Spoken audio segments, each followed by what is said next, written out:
Isang magandang araw sa inyo at sa ating mga kabarangay. Itago niyo na lamang po ako sa pangalang Lucio.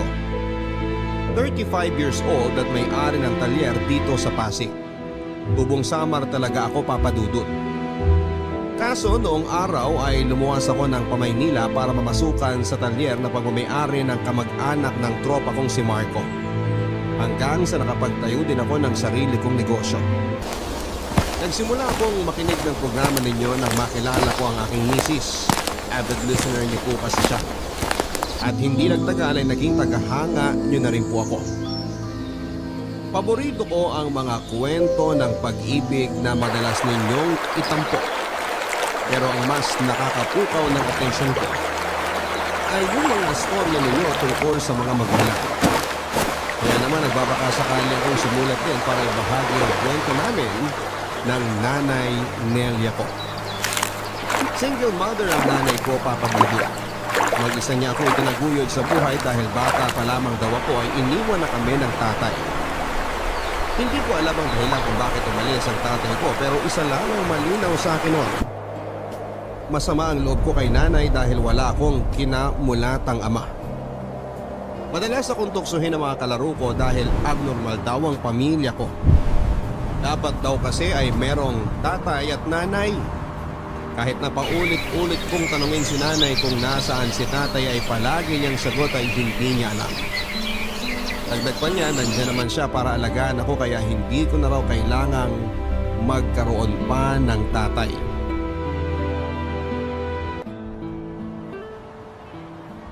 Bili na ho kayo ng kangkong! Murang-mura lang ho! tig-5 piso lang kada tali. Bili na ho kayo mga suki!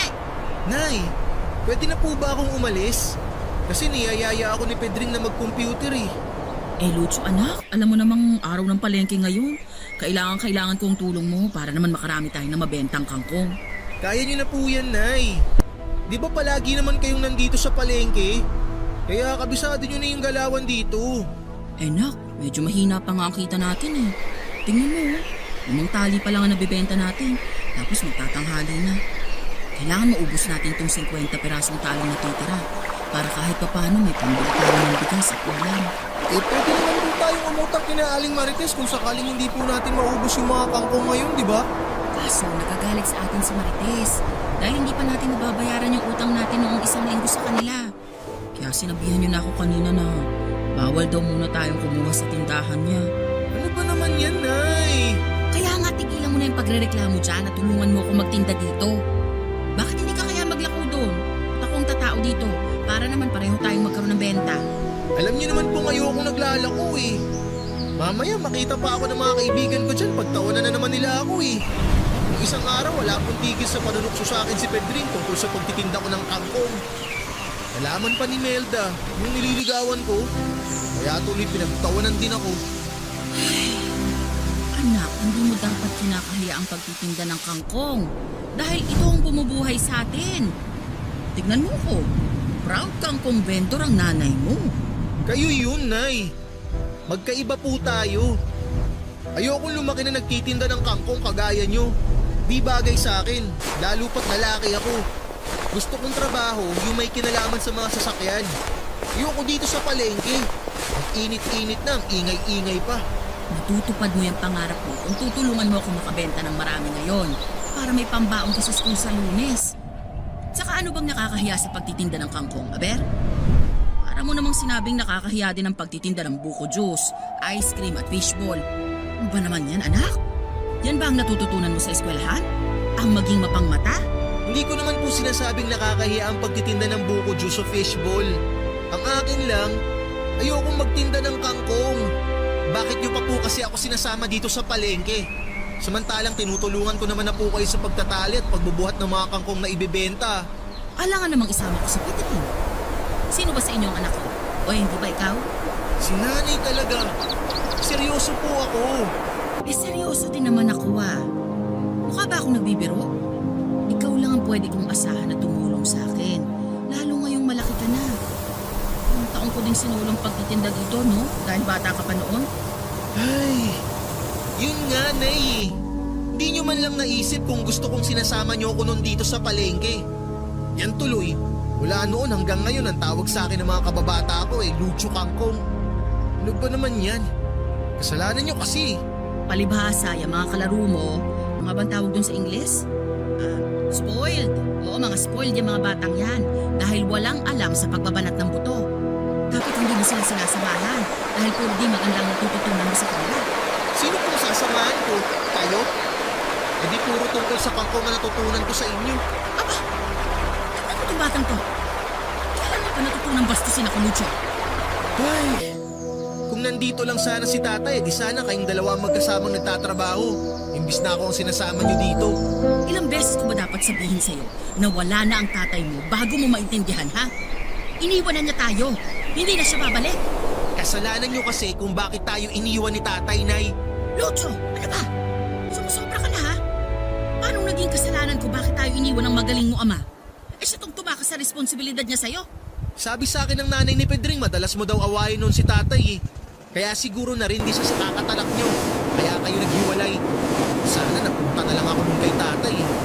Ayokong maiwan sa inyo. Wala kang alam sa buhay sa amin ng tatay. Kaya wala kang karapatang sabihin sa akin kasalanan ko kung bakit kami naghiwalay. At ano ka mo gusto mo? Sana napunta ka na lang sa tatay mo? Wala kang utang na loob na bata ka. Matapos ang lahat ng pagbabanat ng butong ginawa ko noon para mabuhay ka, pagsasalitaan mo lang ako ganyan. Kung ayaw mo kung sumahang magtinda dito, sige, umalis ka na. Mag-computer ka ron. Kesa namang susumbat-sumbatan mo lang ako at sasagutin mo ako dito. Mabuti pa, ubusin ko na lang ang laway ko sa pagtitinda. Hirang bata ito ha. Ang mga laking suwail.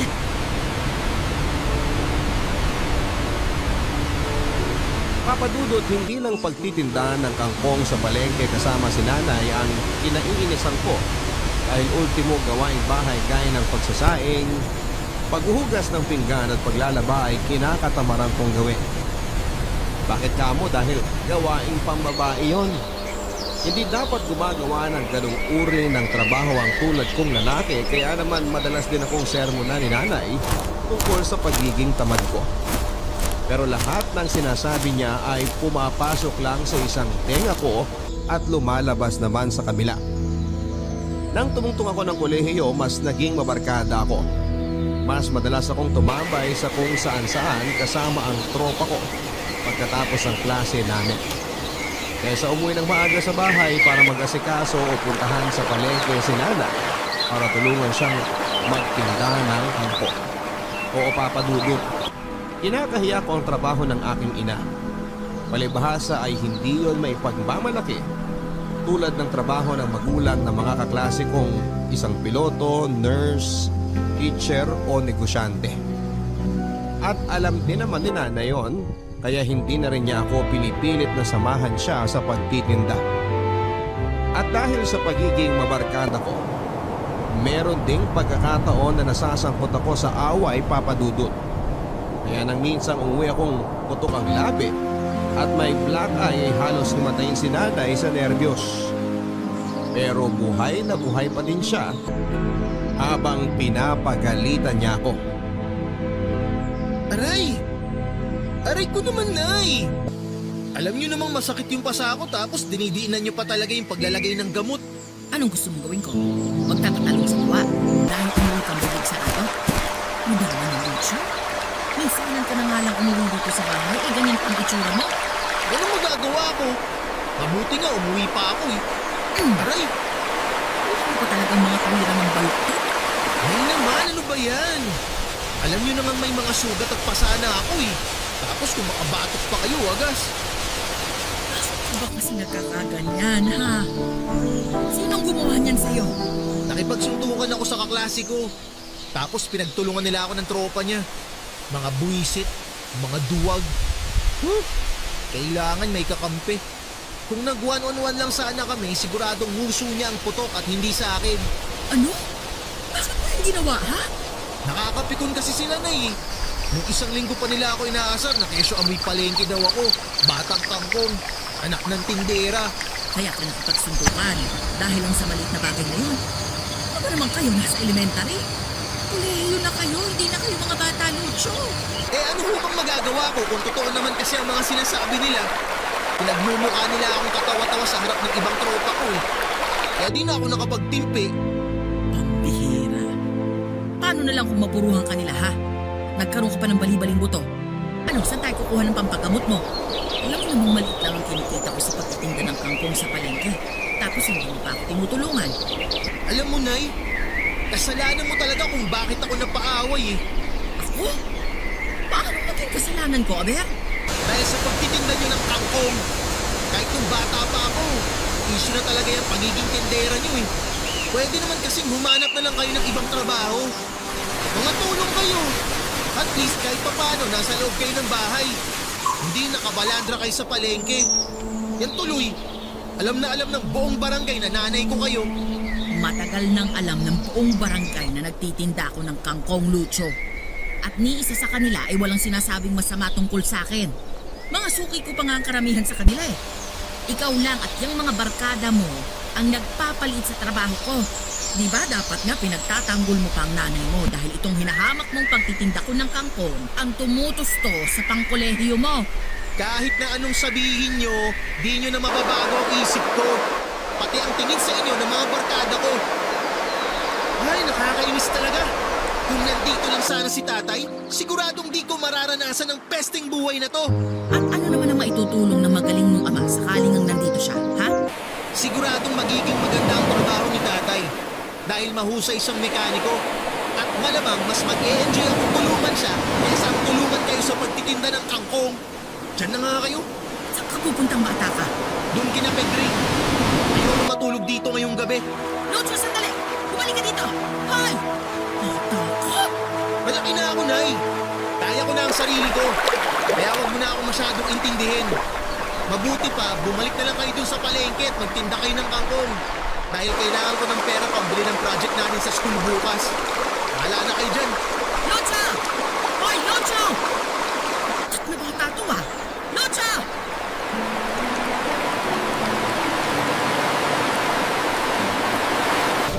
Ayaw ni nanay na lumaki akong masagulero tulad ng tatay ko, Papa Dudut. Pero hindi ako naniniwala kay nanay na ganong uri ng tao si tatay. Sigurado akong gusto lang niyang siraan ang imahe ng aking ama sa akin para hindi ko na ito masyadong isipin pa o hanapin. Kaya naman mas lalong nadagdagan ang sama ng loob ko kay nanay. Tumalas din ang aming pagtatalo dahil sa paulit-ulit akong nasasangkot sa mga gulo. Nandyan, Papa Dudut, yung nagkabaranggayan pa kami ng nakaaway kong taga-kabilang bayan dahil lang natalo namin sila sa basketball. At kung ano-ano pa.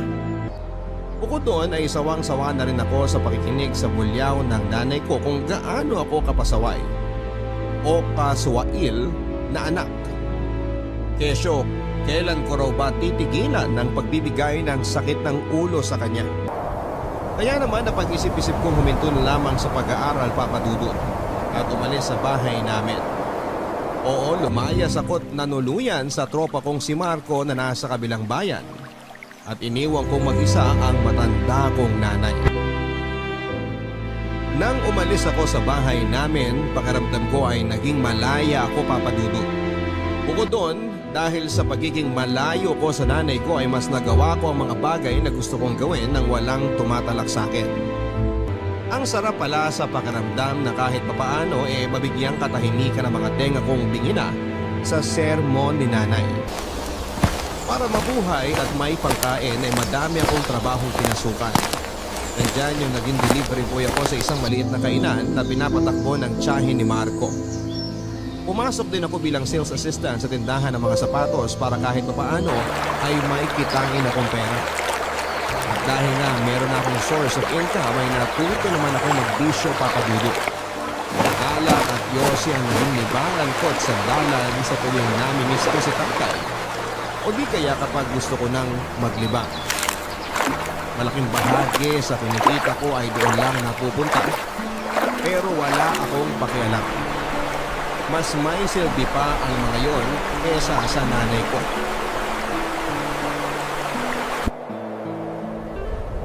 Napapansin ko parang linggo-linggo ka nang nag-happy-happy ah. Ganun talaga. Happy lang dapat, sabi nga ni Tinay. Sinong Tinay? Sira. Yung bida sa Little Nanay. Ano ka ba? Di ka ba nanonood nun sa GMA? Paborito ko nga yung bidang babae nun eh. Si Glyza De Castro. Gago, hindi si Glyza De Castro ang bida ron. Si Chris Bernal yun. Ano, sino sa atin ang walang alam ha? Lasing ka na yata, Lucho eh. Sus! Hindi ako lasing. Nakainom, oo. Pero lasing? No way. Okay, edi wow. Uminom ka na lang din. Dami mo pang satsat eh. Buti nga niyaya pa kita eh. Para naman kahit papano masayaran ng alak yung lalamunan mo. Masyado ka kasing subsub sa trabaho. Wala ka ng time mag-happy-happy.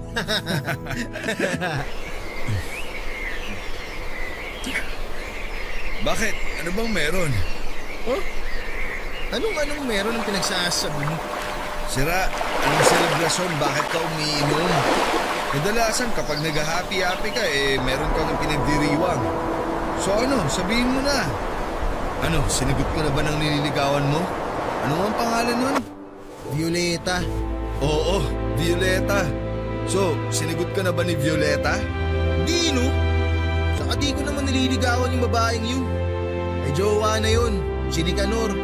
Mamaya gulpin pa ako ng tropa nun kapag pinormahan ko si Violeta eh. Ay, ganun ba? Akala ko single yun. Akala mo lang, pero hindi. Kaya nga nawala na din ako ng interes sa kanya eh nung minsan nakita kong umaaligid na parang aso sa kanya si Nicanor. Tapos, na-realize ko, di ko pala siya talaga type. So, sino na type mo? Wala. Di yata taga rito mapapangasawa ko eh. E di kung ganun, bakit ka umiinom? Namimiss ko lang kasi yung airpod ko. Yung airpot mong naglaong parang bula nung bata ka pa. Pwede ba? Di siya nawala na parang bula. May dahilan kung bakit siya nawala. Kasalanan ni nanay kung bakit sila naghiwalay. Yun. Lagi ko kasi siyang naiisip kahit nung bata pa ako eh. Na ano kaya ang buhay ko kung sakaling magkasama kami? Di sana buo ang pamilya namin ngayon kung hindi nawala si tatay. Ang drama mo naman, pre. Di bagay sa'yo. Gago. Drama naman talaga ang buhay ko ah. Sira ka talaga. E di mo ba sinubukang hanapin ang tatay mo kahit minsan? Ano bang alam mo tungkol sa kanya? Para naman kahit paano may idea ka sa kung ano na ang posibleng buhay niya ngayon. Sinubukan ko siyang hanapin pero ni anino niya hindi ko nakita eh. At ang alam ko, mahilig sa mga sasakyan si tatay.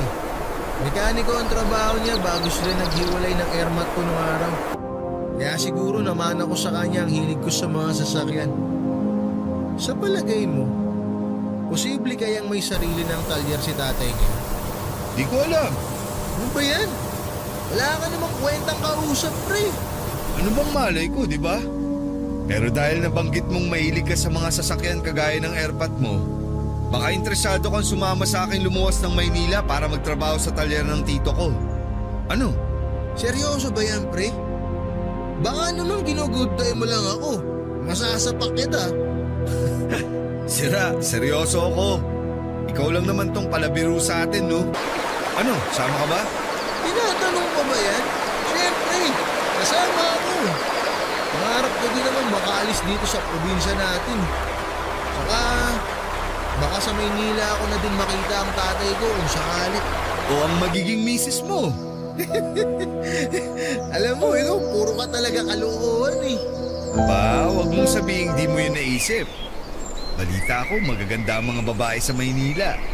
Saka madaming customer na babae si Tito. Sikat na sikat kaya ang talyer niya dun sa Pasig.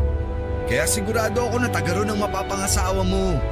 Kung sinuswerte ka nga naman, ano? Baka nga sakaling makita ko doon ang tatay ko at ang magiging misis ko. Anong tawag doon? Hitting two birds in one stone. Yun. Mismo.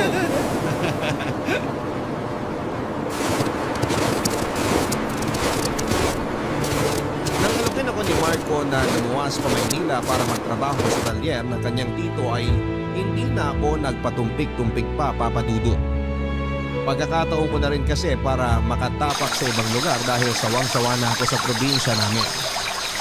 Kung akala ko nga ay sa summer din ako mamamatay. Mabuti na lamang dahil merong opportunity na dumating. Bukod doon, pagkakataon ko na para mahanap ang tatay ko sa Maynila. Dahil sigurado ako na matatagpuan ko siya roon. Nang sumunod na linggo ay natuloy na nga ang pagnalis namin ni Marco papunta sa Pasig, Papadudut.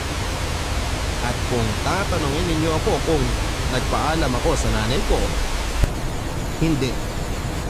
Bakit pa, hindi ba? Baka pigilan lang niya akong umalis at isa pa ay malaki na ako. Kaya ko nang magdesisyon para sa sarili ko at hindi ko na kailangan ng opinyon ng iba. Pagdating namin sa talyer ng tito ni Marco ay sumabak kaagad kami sa pagtatrabaho. Malapit sa mga condominium building at opisina ang kinakaroon ng talyer, kaya naman tama si Marco nang sabihin niyang magagandang babae ang karaniwang kliyente namin. At tama din ang kaibigan ko dahil pagkalipas naman ng 2 buwan ay nakilala ko si Gigi. Nagtatrabaho bilang office staff na hindi nagtagal ay niligawan ko at naging girlfriend.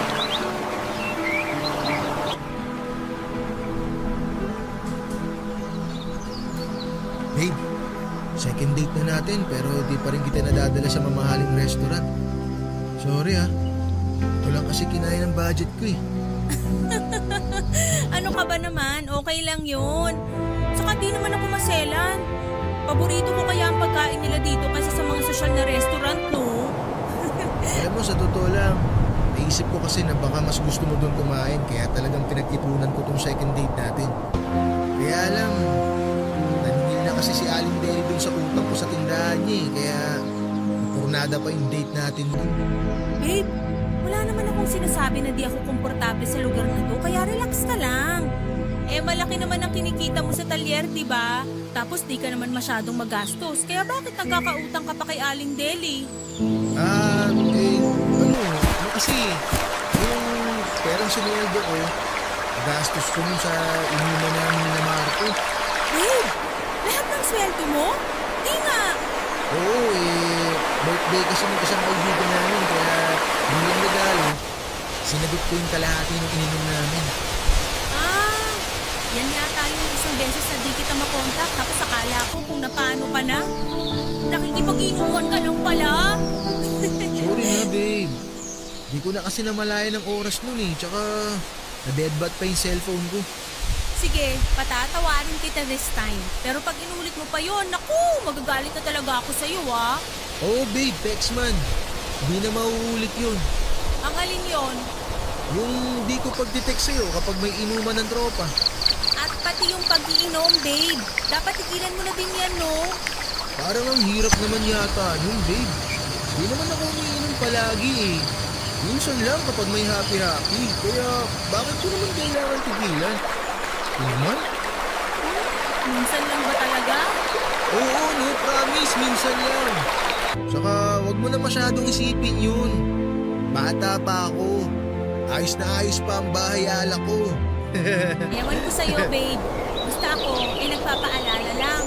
Liver cancer kaya ang kinamatay ng tatay ko dahil ayun, inom to the max ang peg. Di nagpaawat. Kinuha tuloy ng maaga. Ay, sumalangit nawa ang kaluluwa ni tatay. Masamanda mo ako. Parang ka namang nanay ko kung manero. Speaking of your nanay, sabi mo nasa Samar ka, di ba? Oo. Ba't mo naman natanong? Wala lang. Napansin ko lang hindi mo siya madalas kinukwento. Kaya na-curious ako kung nag-uusap pa ba kayo o ano. Ay, simula nang umalis ako sa amin, hindi na kami nagkausap ni nanay. Saka bakit pa? 'Di ba? Wala din naman kaming pag-uusapang matino. Yung pagluwas ko nga dito, di niya rin alam eh. Grabe ka, babe. Di ka man lang nagpaalam sa nanay mo? Tulad nga ng sinabi ko, di na yun kailangan. Nasa tamang edad na ako at pag-iisip para magdesisyon sa mga bagay na gusto kong gawin sa buhay ko. Tsaka ayokong pinakikialaman ako ng nanay ko. Simula pagkabata, palagi na lang nang sinasabi sa akin kung ano ang dapat kong gawin. Kahit na ayoko, pinipilit pa rin niya ako. Kaya nga di ko siya masyadong pinakikinggan nun eh. Di ko sinusunod yung mga sinasabi niya. Sobra naman yata yun. Kasi kahit anong mangyari, nanay mo pa rin siya. Di mo ba siya namimiss? Di mo naiisip kung kamusta na siya dun sa probinsya? Sigurado miss na miss ka na niya, babe. Ay, kailangan malaman kung namimiss niya ako. Tsaka wala akong pakialam kung kumusta na ba siya ron. Tungkol na lang ba sa airmats kung pag-uusapan natin? Kasi parang nawawalan na ako ng gana. Wait natin to, di ba? Dapat tungkol sa atin yung pag-usapan natin. Hindi yung sa kung sino-sino. Okay, sorry naman. Naisip ko lang kasing itanong, pero kung ayaw mo na pag-usapan, edi naiintindihan ko. Kain na lang tayo. Mabuti pa nga.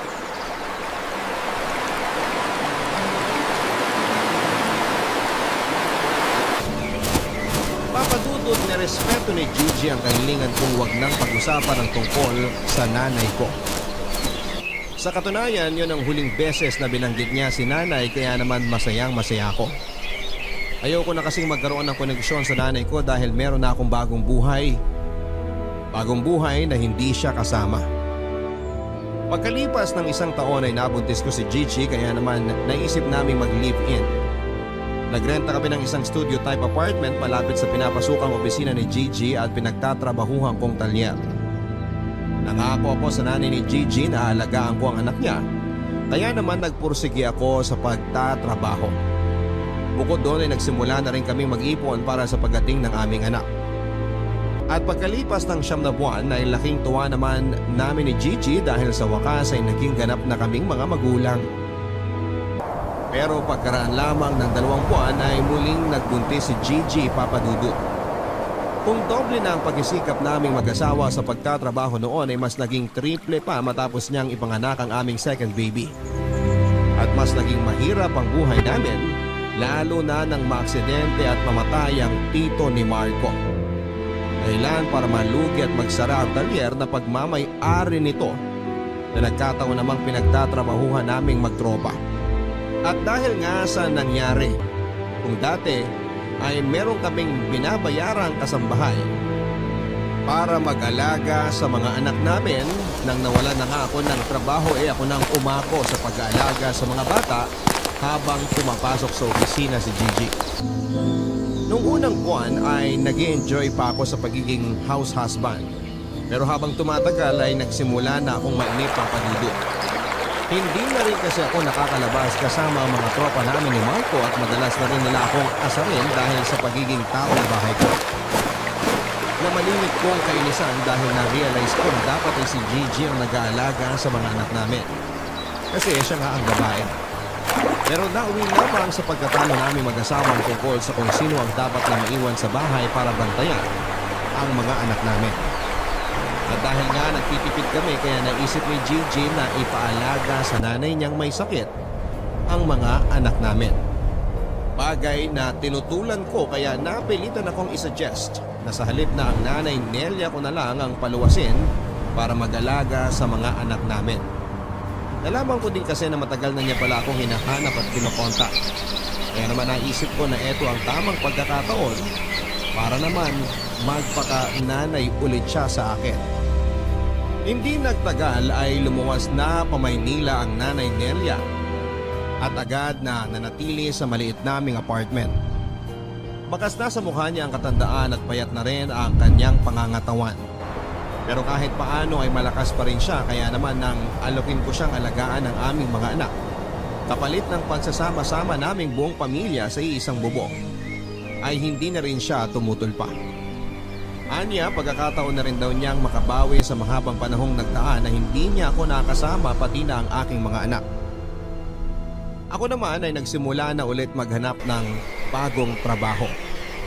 Pero dahil pagkatrabaho lang sa talyer ang alam kong gawin, kaya mas nahirapan akong makahanap ng mapapasukan. Palibhasa, iba rin kasi ang kultura sa Maynila kesa sa probinsya. Kung hindi ka marunong makipagkompetensya o dumiskarte, sigurado mapag-iiwanan ka. Kaya kahit extra sa construction ay pinatos ko na para lamang may mapagkakitaan Papadudut. Pero sa kabila ng lahat, mas naging mabagal ang pasok ng pera sa amin. At dahil mas lumalaki na ang mga bata kaya mas nadagdagan na rin ang gastusin namin sa bahay. Kahit na anong pagtitipid at pagbabudget ang gawin naming mag-asawa, ay meron pa rin pagkakataong kinakapos kami. At dahil sa mga isipin at problema niyon, kaya bumalik na naman ako sa dati kong bisyo, ang pag-inom ng alak.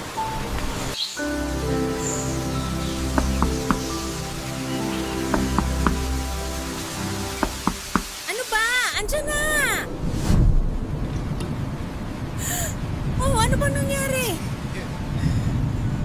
Hi, babe. Gigi, ipasok na muna natin si paring Lucho. Nangangalay na ako eh. Mabuti pa nga, Marco.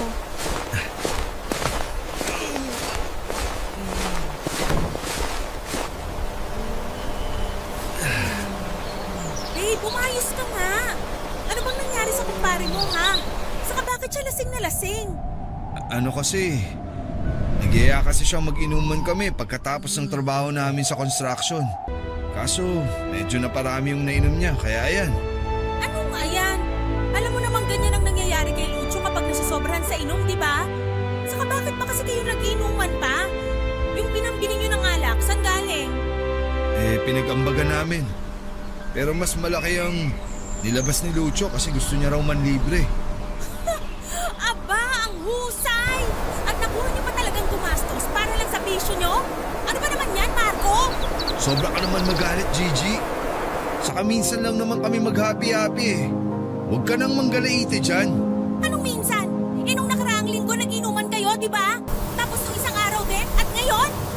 Sabihin mo kung gaano madalas yung minsan ang pinagsasasabi mo. Si paring Lucho naman kasi ang nagyaya kanina. Sabi niya, kailangan daw niyang mag-chillax kasi masyado na raw siyang maraming iniisip. Gaya ng mga gastusin dito sa bahay niyo, sa mga bata, pagkain niyo. Pero hindi pa rin dahilan yon para konsintihin mo siyang mag-inom at gumastos para sa alak. Kunyetang buhay naman to, oh! Gipit na nga kami tapos mapupunta pa sa alak yung kakarampang ng sweldo sa construction. Aba, ba't sa akin ka nagagalit? Diyan ka kay Lucho magalit. Siya ang sermonan mo, huwag ako. Mabuti nga, nagmalasakit pa akong iatid siya dito sa bahay niyo eh. Kundi sakali yan matutulog. Alis na nga ako. Kaya di pa ako nag-aasawa eh. Dahil ayoko nang may tumatalak sa akin katulad ng ginagawa mo ngayon. Nakakairita ka. Diyan ka na nga. Buisit! Tingnan mo tong tarantadong to. Hoy! Huwag ka nang babalik dito, konsentidor ka! Naturingan ka pa namang kaibigan! Di na talaga ako babalik dito! Bungangera! Tarantado!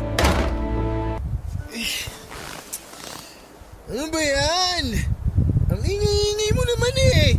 Aba, pasensya naman po kung na-istorbo kang pagtulog mo dyan sa sofa natin, kamahalan! Ano bang pinagsasabi mo? Ba't ba ang ingay mo? Ha? Nakakarindi ka na eh. Naririndi ka? Bakit? Sa palagay mo ba natutuwa ako dahil sa pinagkagawa mong animal ka? Alam mo na nga kapos tayo sa pera, nakuha mo pang mag-inom? At nilibre mo pa ng alak mga barkada mo? Aba, ang yaman mo naman pala, Lucho. Pensionado lang? Pwede ba, Gigi? Nakakarindi ka ng lintik ka eh. Ano naman pinilibre ko sila? Ha? Ano bang pake mo? Pera ko naman yung ginastos ko ah.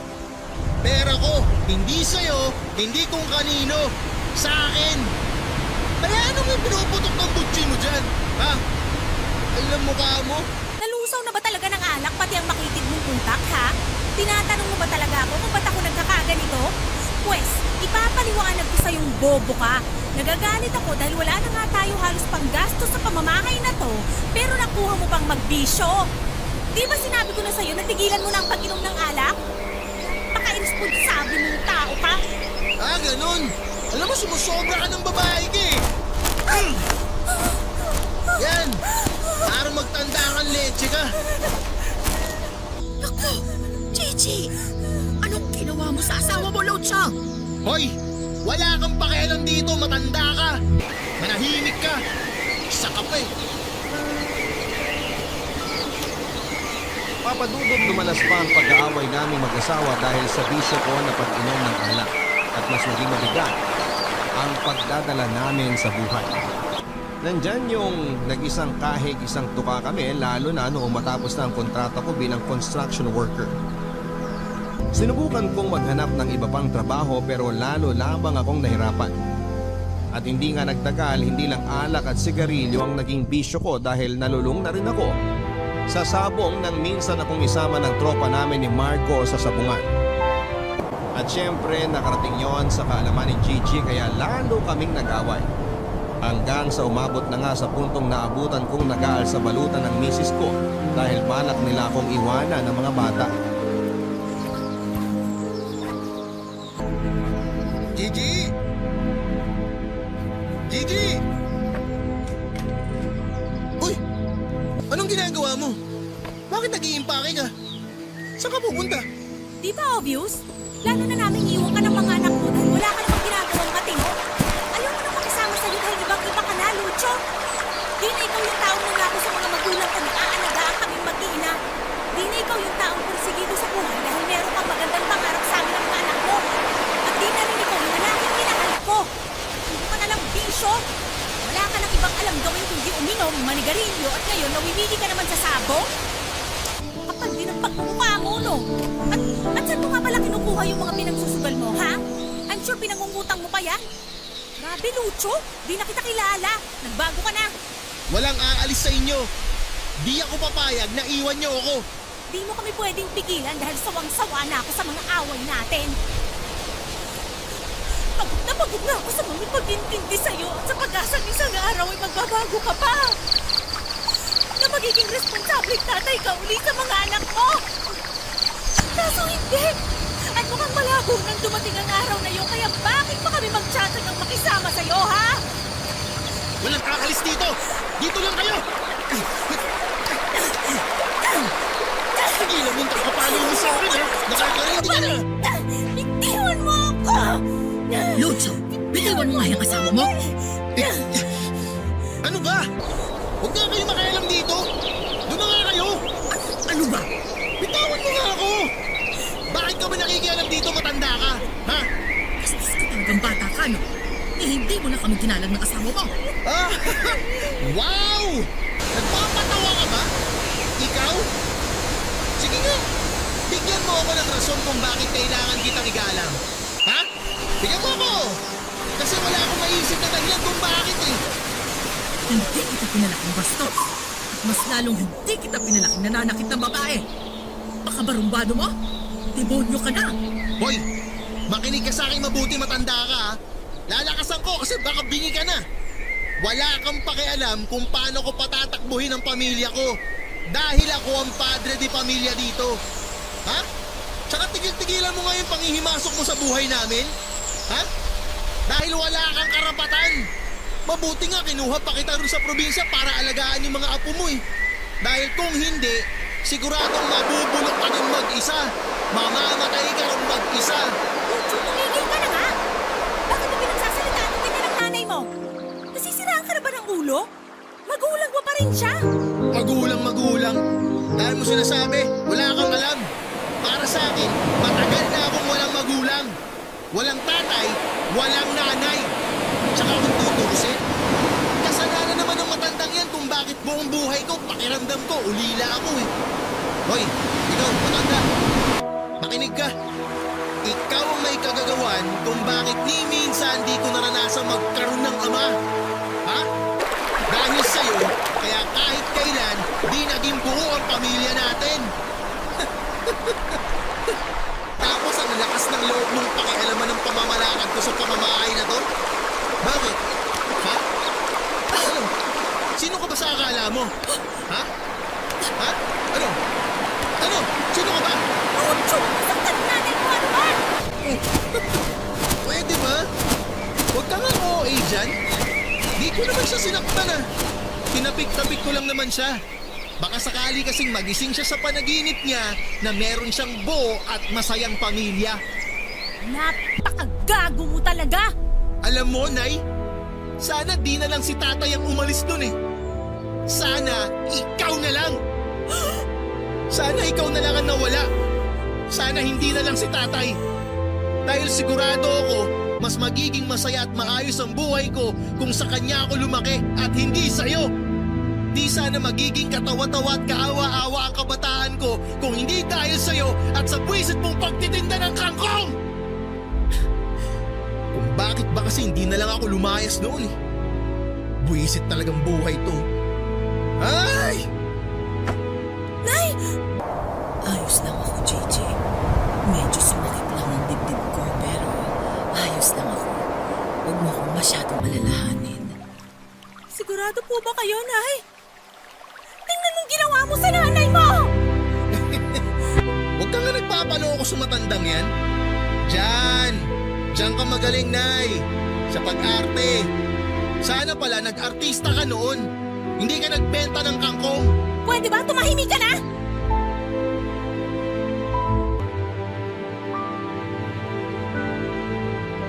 Papadudot, alam kong nagkukunwari lang si nanay na merong nararamdaman para maawa ako sa kanya.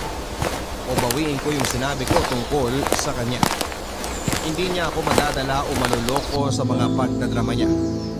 Nang mga sandaling yon ay tuluyan na ngang nawala ang natitirang respeto ko sa kanya bilang nanay ko dahil ang lahat ay napalitan ng magkahalong galit at pagtatampo. At matapos nga ang pagtatalo namin yon, ay hindi na rin naman tinuloy pa ni Gigi ang plano niyang pag-alis nilang mag-ina. Pero napag-isip-isip ko rin naman na kung hindi ako magbabago, ay baka natuluyan ang mawala sa akin ang aking pamilya. Ayokong matulad sa akin ang mga anak ko, na lumaking hindi kumpleto ang kanilang mga magulang. Dahil alam na alam ko yung pakiramdam na tuksuhin at pagtawanan. Dahil tingin ng marami ay abnormal ang pamilyang walang nanay o walang tatay. Kaya naman pinilit kong bawasan ang mga bisyo ko at nagsimula muli akong mag-apply ng trabaho, papadudot. Pero sa kabila ng lahat ng pagsisikap kong maging mabuting ama at asawa ay talagang sinubok pa rin ako ng kapalaran, papadudot. Nandyan yung naranasan kong maglakad mula Pasig hanggang Boni para lang mapuntahan yung inaplayan kong trabaho dahil sa labis ko na pagtitipid sa pamasahe. Tapos sa huli, hindi rin pala ako matatanggap dahil daw college undergraduate ako. Sinubukan ko ring mag-sideline muli sa construction pero hindi na ako tinulungan ni Marco dahil marami na raw siyang naitulong sa akin. At sa pagkakataon na yon, kailangan ko naman daw matutong tumayo sa sarili kong mga paa. Sobrang sama ng loob ko kay Marco noon pero sinantabi ko yon, papadudot. Kaso meron pa rin talagang mga sandali na hindi ko mapigilang magalit sa aking sarili. Nasisihin ng Diyos sa buhay at kapalaran na meron ako. Isang gabi nga nang makauwi ako galing sa paghahanap ng trabaho, sa sobrang pagod ko at sakit ng paa, ay sumalampak na lang ako sa sofa, papadudot. Tapos lumabas galing sa kwarto namin ni Gigi ang panganay kong si Errol para makipaglaro sa akin. At dahil wala ako sa mood ay napagalitan ko siya dahilan para umiyak siya at mag-hysterical naman ang nanay niya. Oo, nauwi sa pagtatalo namin ni Gigi ang napakasimpleng bagay na yon, papadudot. Pero hindi ko akalain na yun na pala ang magiging mitya para simula kong pagsisihan ang mga nagawa kong kasalanan at kakulangan sa aking pamilya, lalo na sa aking ina. Ano bang problema mo, Lucho? Bakit mo naman sinigawan ng anak mo, ha? Ayan tuloy, iyak nang iyak dun sa kwarto. Sinabihan ko naman siya ng maayos ah. Di ba sabi ko sa kanya wag na muna niya akong pilitin makipaglaro sa kanya dahil pagod ako? Kasalanan ko bang di makaintindi yung anak mo? Aba, syempre, 2 taon pa lang naman yung anak mo. Ikaw ang matanda, ikaw ang dapat na mas nakakaunawa. Ano ba naman yan? Saka bakit ba ang init-init na naman ang ulo mo? Ayos naman kami dito kanina eh. Dumating ka lang, naging magulo na naman tayo. Leche ka naman, Gigi. Kasalanan ko pa pala ngayon? Samantalang kakasabi ko lang na pagod nga ako, di ba? Busy ako sa paghahanap ng trabaho para sa pamilya natin.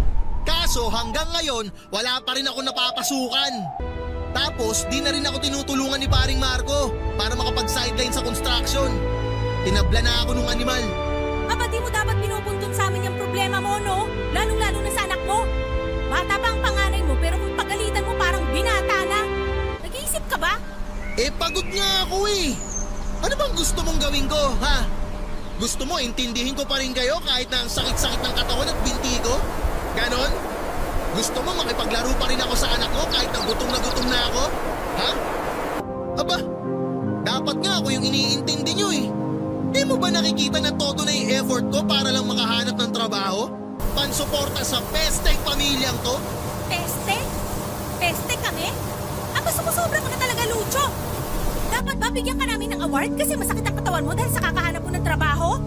Responsibilidad mo yan, tanga, bilang padre de pamilya na maghanap ng trabaho para suportahan kami ng mga anak mo. O kahit yung mga anak mo na lang dahil kaya ko namang suportahan ng sarili ko. Alam ko rin namang wala akong aasahan sa pulpol na katulad mo. Wow! Ang yabang mong magsalita ah. Porke may trabaho ka? Ha? Kaya nagmamalaki ka na? Trabaho mo lang naman yung kaya mong ipagmalaki. Kung wala yung trabaho mo, pulpul ka rin namang gago ka. Baka nakakalimutan mo. Ako pa rin ang padre de pamilya sa bahay na to. Kaya yung gusto ko pa rin ang masusunod. Naintindihan mo? Ha? Gago ka kasi. Uy!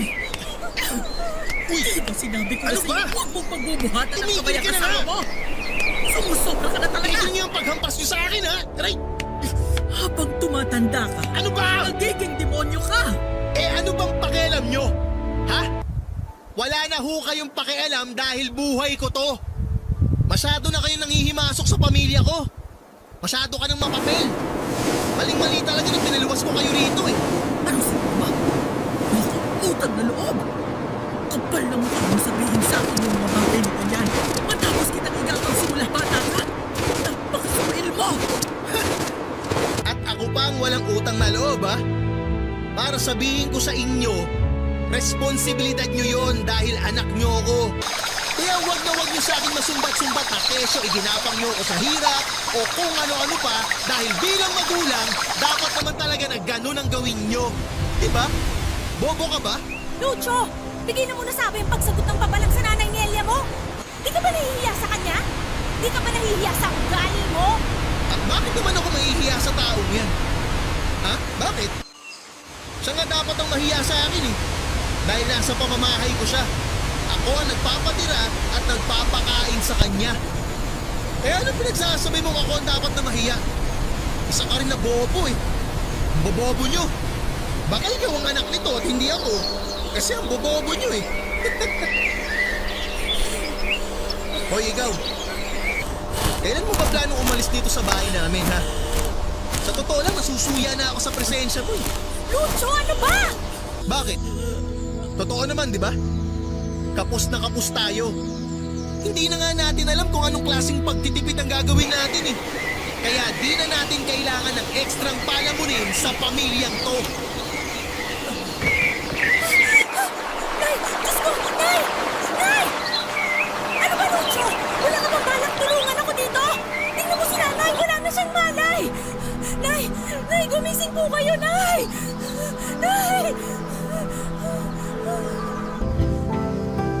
Atake sa puso. Yun ang findings ng mga doktor matapos naming isugod sa ospital si Nanay Nelia nang mawalan siya ng malay sa gitna ng mainit naming pagtatalo sa bahay, Papa Dudut. Aaminin kong noon lang ako nakaramdam ng labis na takot habang pinapanood ang mga nagkakagulong doktor na sinasalba ang buhay ng aking ina. Noon lamang ako kinilabutan sa tanang buhay ko habang iniisip ang posibleng masamang mangyari sakaling hindi nila masagip si nanay. Noon lang ako nakaramdam ng hustong pagsisisi at tinding panghihinayang, Papa Dudut. Pagsisisi dahil sa lahat ng masasamang ginawa at masasakit kong sinabi sa aking ina. At panghihinayang sakali mang ikamatay niya ang nangyari sa kanya. Pakiramdam ko ay bumalik ako sa pagkabata dahil hindi ko na napigilan ang aking mga luha. Ang mga sandaling yun ay simulan ko lang magdasal sa Diyos na sana ay iligtas niya ang nanay ko. Na sana ay wag muna niyang kukunin ang aking ina hanggang hindi pa ako nakakahingi ng tawad sa kanya at nakakabawi dahil sa lahat ng mga maling nagawa ko. At tunay na mabuti pa rin ang Diyos dahil narinig niya ang panalangin ko, Papa Dudut.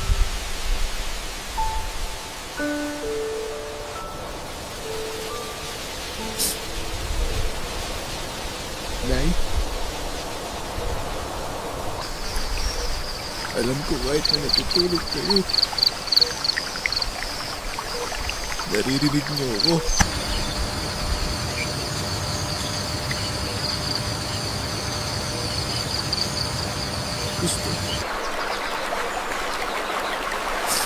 Gusto ko lang pong humingi ng tawad dahil sa mga kasalanan ko sa inyo.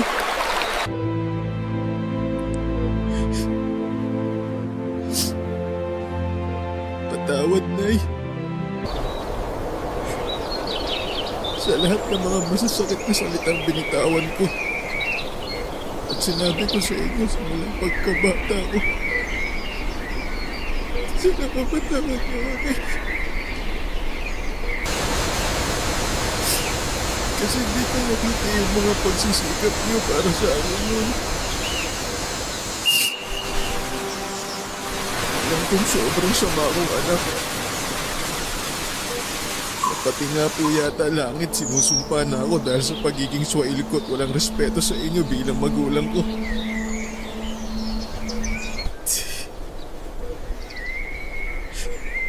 Sana mapatawad mo ako, Nay.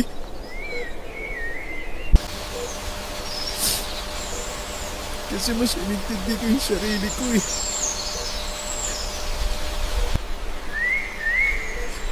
Naging makasarili ako.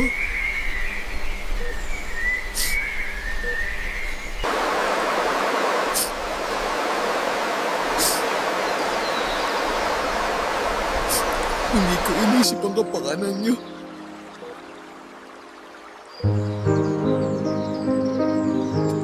Patawad, Nay. Kasi ginusto ko na sana kayo na lang ang nawala at hindi si tatay. Pero ngayon nandito kayo sa ospital. At nakahiga sa kamang ko. Ang totoo po niyan. Nakakaramdam talaga ako ng matinding lungkot ko. Natatakot po ako na baka mawala kayo. Na baka iwan na rin ako tulad ni tatay.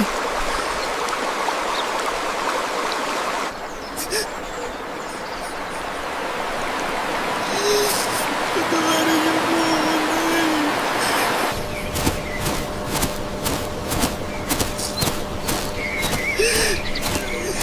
Ayun po sinasadya lahat. Tingnan mo yan.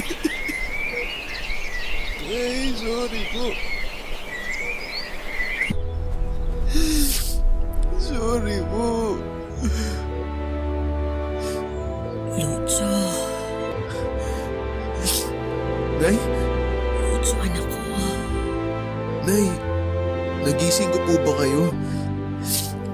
Pasensya na po kung nakaistorbo ko sa pagpapahinga ninyo. Gusto ko lang po talaga kayong makita. Ayos na ako, nak. Medyo mahina pa rin ang katawan ko pero ayos na ako. Huwag kang mag-alala. At saka... narinig ko ang lahat ng sinabi mo sa akin kanina. At sa totoo lang, tuwang-tuwa ang nanay dahil na-miss ko talaga yung Lucho na malambing. Nay, sorry po sa lahat-lahat ha. Ano ka ba? Napatawad na kita. At saka, hindi naman kita kayang tiisin. Matanda na ako, anak, para magtanim pa ng sama ng loob sa'yo. Ang gusto ko lang, ay magkapatawaran tayo. Magkasundo. Dahil alam kong konti na lang ang oras ko sa mundo. Gusto ko ng magandang ala-ala bago mo lang ako bigyan ng buhay, anak. Nay, wag. Huwag niyo po sabihin yan. Di pa kayo mamamatay. Dahil di pa ako nakakabawi sa lahat-lahat ng di magandang nagawa ko sa inyo noon. Hindi pa kayo pwedeng mamatay dahil susubaybayan niyo pa yung paglaki ng mga apo niyo. Mahaba pa po ang buhay niyo, Nay. Di pa kayo mawawala. Hindi. Kaya po hindi niyo na kailangan sabihin ang tungkol sa mga ganyang bagay, Nay. Anak, ano't ano man ang mangyari, gusto ko lang malaman mo kung gaano kita kamahal. Mahal na mahal kita, Lucho. Dahil ikaw lang ang nag-iisang anak ko. Mahal na mahal din kita, Nay.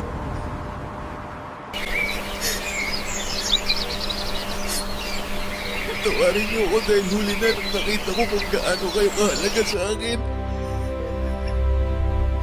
Dahil mas inuuna ko po ang sarili ko. At dahil mas palagi kong hinahanap si tatay, nakalimutan ko kayo, Nay. Sorry po, Nay. Sorry po. Sorry po talaga, Nay. Wala nang kaso yun, anak. Nakaraan na lang yun. Alam mo, naiintindihan ko naman kung bakit palagi mong hinahanap ang tatay mo eh. Pero wala naman akong magawa. Dahil hindi ko na maibabalik pa yung mga panahong magkasama kami. Ang tatay mo, sinasaktan niya ako, anak. Huh? Hindi ko alam kung bakit bigla na lang nagbago ang tatay mo. Mula sa pagiging mabuting tao, ay tumalas ang pananakit niya sa akin. Noong isang beses na napagbuhatan niya ako ng kamay, ay pinalagpas ko yun dahil ayokong masira ang pamilya natin. Kaya lang yung mga sumunod niyang pananakit, hindi ko na kinaya. Kahit labag sa loob ko, lumayas ako sa bahay natin noon kasama ka para magpakalayo-layo sa kanya. Tapos nabalitaan ko na lang na nagkaroon siya ng bagong babae nung maghiwalay kami. Simula noon, hindi ko na siya inisip pa at mas pinagtuunan kita ng pansin dahil ikaw lang yung mahalaga sa akin. Ikaw lang yung meron ako, anak. Bakit di niyo sinabi sa akin na sinasaktan pala kayo ni tatay? Bakit? Dahil nakikita ko kung gaano mo kamahal ang tatay mo. Kahit na hindi kayo matagal na nagkasama. At kung sasabihin ko pa sa iyo ang totoo, baka kamuhian mo pa siya. Talagang kamumuhian ko siya dahil sa ginawa niya sa inyo. Gago pala siya eh. Siya pala tong may kasalanan kung bakit nasira ang pamilya natin eh. Lucio, patay na ang tatay mo. Ha? Ano ho? Bago ako lumuwas dito sa Maynila, nabalitaan ko sa mga kakilala namin na namatay siya dahil sa isang malalang sakit. Akala ko tuluyan ko na siyang nakalimutan dahil sa tagal ng panahon na lumipas. Pero nang malaman kong wala na siya, hindi ko pa rin napigilang umiyak. Kasi kahit naman nagbago siya, tatay mo pa din ang lalaking minahal ko noon. Siya pa din ang ama ng pinakamamahal kong anak. Siya pa din ang tatay mo. Kaya ayaw kitang magtatanim ng galit sa kanya.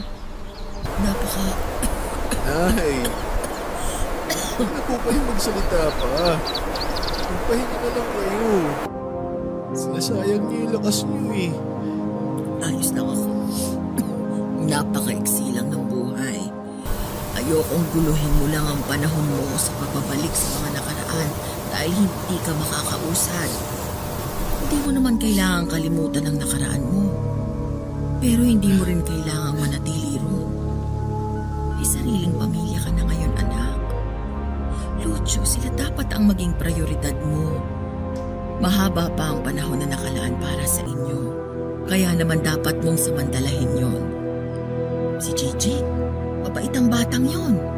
Maswerte ka sa kanya. Kaya naman humingi ka ng tawad sa kanya. At kung patawarin ka man niya, mangako kang hindi mo na ulit siya sasaktan. At gawin mo yun. Dahil kung sakaling mamatay ako ngayon at nalaman kong pinagbuhatan mo ulit ng kamay ang asawa mo, babangon talaga ako sa hukay para isama ka. Si nanay naman eh. Sinabi ko na po sa inyo na wag na kayo magsalita ng ganyan, di ba? Di pa po kayo mamamatay. Ahaba pa po ang buhay nyo dahil babawi pa po ako sa inyo. At saka, Nay, ipinapangako ko din pong susundin ko na lahat ng mga sinabi niyo simula ngayon. Bexman po. Halika nga dito. Payakap nga ako sa anak ko. Mahal na mahal kita, Lucio. Mahal na mahal kita, anak ko. Mahal na mahal din po kita, Nay.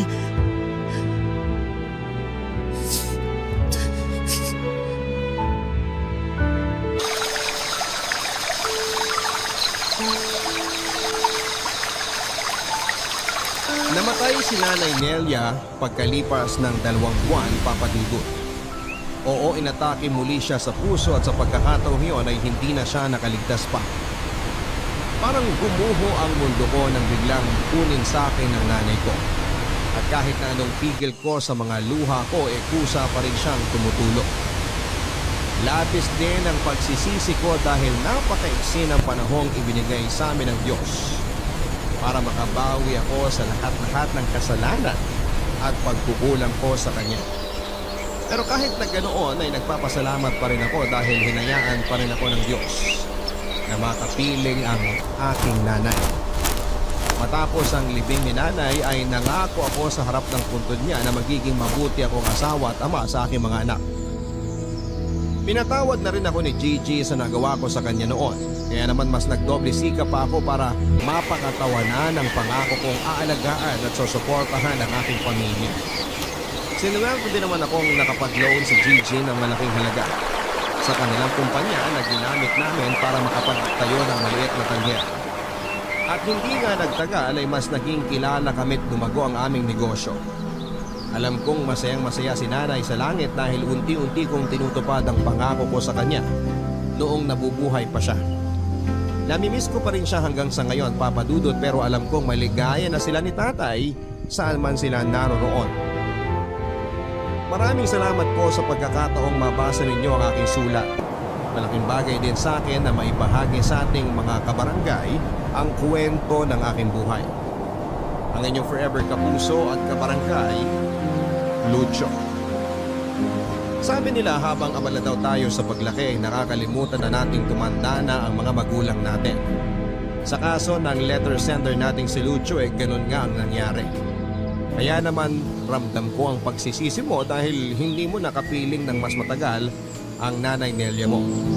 Pero Lucho, tama ka sa sinabi mong maswerte ka pa rin dahil nakahingi ka ng tawad sa iyong ina. At kahit na maiksi yung panahon na ibinigay sa inyo, nakasama mo pa rin siya. Alam ko namin ang mga kabarangay na proud sa iyo ngayon ng nanay Nelia mo. Ipagpatuloy mo lang ang pagiging responsabling asawa at ama, siguradong hindi na babangon sa hukay ang nanay mo para sermonan ka.